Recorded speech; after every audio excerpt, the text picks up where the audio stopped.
even before the two big packing houses closed their doors. Armour ceased operation in 1962.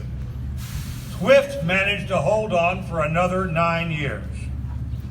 By 1980, the stockyards had become a Fort Worth slum, mostly populated by the derelicts of society. The few respectable establishments, Letty's, Cattleman's, the White Elephant, were struggling to survive in an environment where, almost every night, news programs reported a shooting or stabbing. The Fort Worth City Council was considering bulldozing the area and building an industrial park. It seemed it would take a miracle to save the stockyards. Then came Billy Bob Barnett. He rode into town, determined to build a nightclub in the Fort Worth stockyards, bigger and better even than Gilley's Houston operation that had been featured in Urban Cowboy. In the summer of 1980, Barnett found the perfect spot. The huge, cavernous 127,000 square foot structure had been constructed as a stock show barn. During World War II, it had served as an airplane manufacturing plant, and later it became Clark's department store, a facility so large employees wore roller skates to get around. With a team of investors, Barnett acquired the long empty and neglected complex. Then he began the extensive job of transforming it into the world's largest honky-tonk. The operation generated a lot of national publicity. Barnett recalled, "We were in Las Vegas doing an interview, and they asked us when we were going to open. I said April 1. So if we missed the opening, we could say April Fools. Like that would have worked. But it sounded good at the time." In fact, Billy Bob's Texas did open on April 1st, 1981, to massive media coverage. No one expected the number of people who showed up for opening night.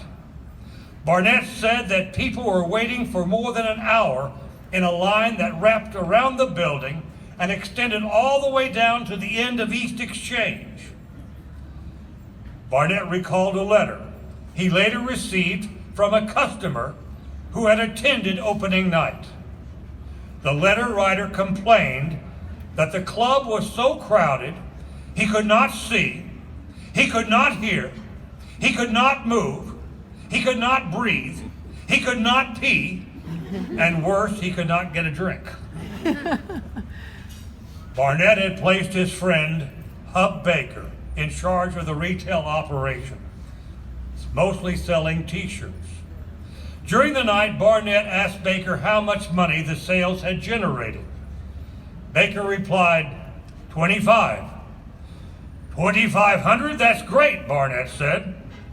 25,000, Baker retorted, as he frantically returned to the almost futile job of trying to restock the t-shirts. Part of the appeal of Billy Bob's Texas was the stellar entertainment it provided. Whereas Gilley's was famous for its mechanical bulls, Billy Bob's Texas featured a live bull riding. Most of the big names in country music performed there, and the club provided a venue for some beginning entertainers on the road to superstardom. Billy Bob's Texas has won 8 Academy of Country Music Club awards. Perhaps even more important, the world's largest honky-tonk almost single-handedly transformed the Fort Worth stockyards from a struggling historical district into a popular tourist destination. So the Texas Trail of Fame is delighted to recognize Billy Bob Barnett, the man whose vision and determination created a great deal of fun and entertainment while simultaneously helping to revitalize the stockyards. Mr. Barnett.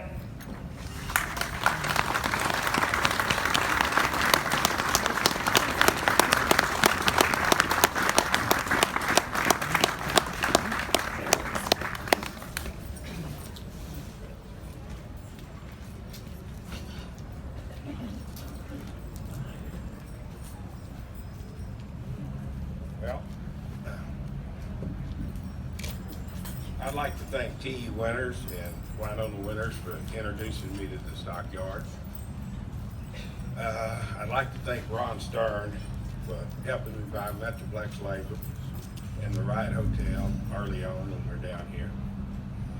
I'd like to thank Bill Boyk and Jane Schlesinger for helping us get the city to remodel the Cowtown Coliseum. And one of the great guys here in the stockyards, Canal Randolph, was Rick French, and he had enough faith in us to sell us the stockyards property. Next, I'd like to thank the Hickman family and the Minnick family for making Billy Bob's great. I'd also like to thank Cowboy Murrin, Don Jury, Hub Baker, and Ray French when they deeded the property to us to move the Longhorn Museum and the bronze out in front of Billy Bob's. And not least, but I'd like to thank Jim Wright. He put hundreds of millions of dollars into the stockyard to make what everybody else over here really wanted to make great. And he was such a great man and spent a lot of time in the stockyards. I'd also like to thank my family for all the time that I wasn't there, running around over here trying to do something I thought was good. And I'd like to thank my partner and best friend, Stacey Harbar, for being my friend. And I would say this: God bless Texas and God bless the stockyard, because there's so many people that's contributed so much to this great place. Thank y'all. Let me